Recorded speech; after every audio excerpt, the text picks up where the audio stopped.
তবে কি আবারও পিছিয়ে যাচ্ছে নবম জাতীয় পে স্কেলের গ্যাজেট? অর্থমন্ত্রীর হুঁশিয়ারি। প্রিয় সরকারি চাকরিজীবী ভাই বোনেরা, আজকে সকালে আপডেট নিউজে আপনাদেরকে স্বাগতম। যারা আমাদের চ্যানেলে নতুন তারা এখনই চ্যানেলটি সাবস্ক্রাইব করুন।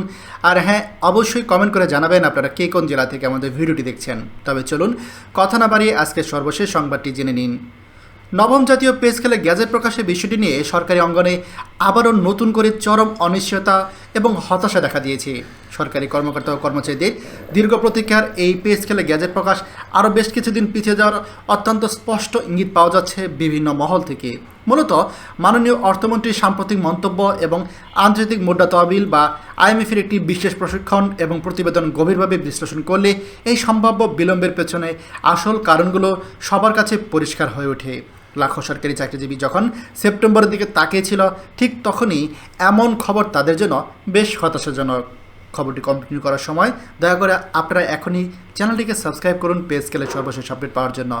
আর এদিকে এই বিলম্বের অন্যতম প্রধান কারণ হলো আন্তর্জাতিক মুদ্রা তহবিল বা আইএমএফের দেওয়া একটি সতর্কতামূলক রিপোর্ট। সংস্থাটির পক্ষ থেকে অত্যন্ত স্পষ্টভাবে সরকারকে জানানো হয়েছে যে বাংলাদেশের বর্তমান সার্বিক অর্থনৈতিক পরিস্থিতি এবং বৈশ্বিক প্রেক্ষাপট খুব একটা অনুকূলে নেই। এই মুহূর্তে অর্থাৎ চলতি সেপ্টেম্বরে যদি বহুলকাঙ্ক্ষিত নবম জাতীয় পে স্কেল বাস্তবায়ন করে সরকারি চাকরিজীবীদের বেতন ভাতা বৃদ্ধি করা হয়, তবে বাংলাদেশের অর্থনীতি একটি বিশাল অনাকাঙ্ক্ষিত চ্যালেঞ্জের সম্মুখীন হতে পারে। অদ্ভুত এই অর্থনীতি অনেকটাই চাপ তা মূল্যস্ফীতি বিবেচনা করে এটি আইএমএফের আরও অন্তত 2 বছর পর সম্পূর্ণ ও পূর্ণাঙ্গরূপে বাস্তবায়নের জন্য সরকারের কাছে জোরালো সুপারিশ দাবি করেছে তারা। তার মতে অর্থনীতি স্থিতিশীল হওয়ার পরেই এমন বড় সিদ্ধান্ত নেওয়া উচিত। অন্যদিকে মাননীয় অর্থমন্ত্রী সাম্প্রতিক একটি বক্তব্য এই অনিশ্চয়তার মাত্রাকে আরও কয়েক গুণ বাড়িয়ে দিয়েছে। মাত্র 2 দিন আগেও তিনি সরকারি কর্মচারীদের উদ্দেশ্যে ধৈর্য ধারণ করার পরামর্শ দিয়েছিলেন। তিনি বলেছিলেন যে চলতি সেপ্টেম্বরের ভেতরে এটি বাস্তবায়ন করা হবে, কিন্তু তিনি তার বক্তব্যে সরাসরি আগামী মাস বা সুনির্দিষ্ট করে সেপ্টেম্বর মাসের কথা একবারও উল্লেখ করেননি। তাই এই বছরের ভেতরে কথাটি অনেকটা ভবিষ্যৎ বিলম্বের অনেক প্রচ্ছন্ন ইঙ্গিত লুকিয়ে আছে বলে বিশ্লেষকরা মনে করছেন। এর পাশাপাশি বিভিন্ন গণমাধ্যম ও সাংবাদিকরা অর্থমন্ত্রীর নাম প্রকাশে অনিচ্ছুক সূত্রে বরাদ দিয়ে সেপ্টেম্বরের মাঝামাঝিতে গ্যাজেট প্রকাশের যে খবর প্রতিনিয়ত প্রচার করছে তার নির্ভরযোগ্যতা নিয়ে বা সত্যতা নিয়ে এখনও সাধারণ কর্মচারীদের মাঝে যথেষ্ট সন্দেহ ও বিভ্রান্তি তৈরি করেছে। পে স্কেলের সর্বশেষ আপডেট পেতে দয়া করে আপনারা চ্যানেলটি এখনই সাবস্ক্রাইব করুন।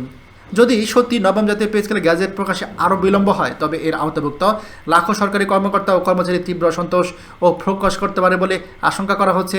বর্তমান বাজারে নিত্য প্রয়োজনীয় জিনিসপত্রের যে ঊর্ধ্বগতি, তাতে পুরনো স্কেলেই জীবনযাপন করা তাদের জন্য অত্যন্ত কষ্টকর হয়ে পড়েছে।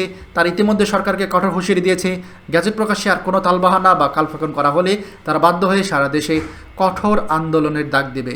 অতীতেও তারা নিজেদের ন্যায্য দাবি আদায়ে বিভিন্ন সময় রাজপথে নেমেছে, মিছিল ও মিটিং করেছে, কিন্তু প্রতিবারই সরকারের পক্ষ থেকে শুধু মৌখিক আশ্বাস দিয়ে বারবারই সময় পিছিয়ে দেওয়া হয়েছে। এবার যদি আন্দোলনের তোপের মুখে পড়ে সরকার শেষ পর্যন্ত বাধ্য হয়ে কোনো সিদ্ধান্ত নিতে হয়, তবে তা দেশের সার্বিক পরিস্থিতির জন্য কতটা যৌক্তিক বা কল্যাণকর হবে সেটাও একটা বড় ভাবনার বিষয়। সার্বিক অর্থনৈতিক ও সামাজিক পরিস্থিতি বিবেচনায় সরকারের প্রতি সংশ্লিষ্ট মহল ও ভুক্তভোগী কর্মচারীদের বিনীত অনুরোধ হলো আর কোনো নতুন তারিখ দিয়ে বা অজুহাত দেখিয়ে সময়ক্ষেপণ না করে বিষয়টি অত্যন্ত ইতিবাচক ও মানবিক দৃষ্টিকোণ থেকে বিবেচনা করা হোক। বারবার সিদ্ধান্ত পরিবর্তন করে কর্মচারীদের হতাশ না করে আগামী সেপ্টেম্বরের মধ্যে নবম জাতীয় পে স্কেল দ্রুত সুষ্ঠুভাবে বাস্তবায়ন করা প্রয়োজন। এর মাধ্যমে সরকারি চাকরিজীবীদের দীর্ঘ প্রতীক্ষার অবসান ঘটানোই হবে বর্তমান সময়ের সবার কাছে সবচেয়ে যৌক্তিক ও ন্যায়সঙ্গত একটি ও সময়োপযোগী পদক্ষেপ। খবরটি আমাদের চাকরিজীবী ভাইদের জন্য খুবই গুরুত্বপূর্ণ। দয়া করে সবার সাথে শেয়ার করুন। আর আমাদের চ্যানেল নতুন হলে অবশ্যই চ্যানেলটি সাবস্ক্রাইব করতে ভুলবেন না। ধন্যবাদ সবাইকে।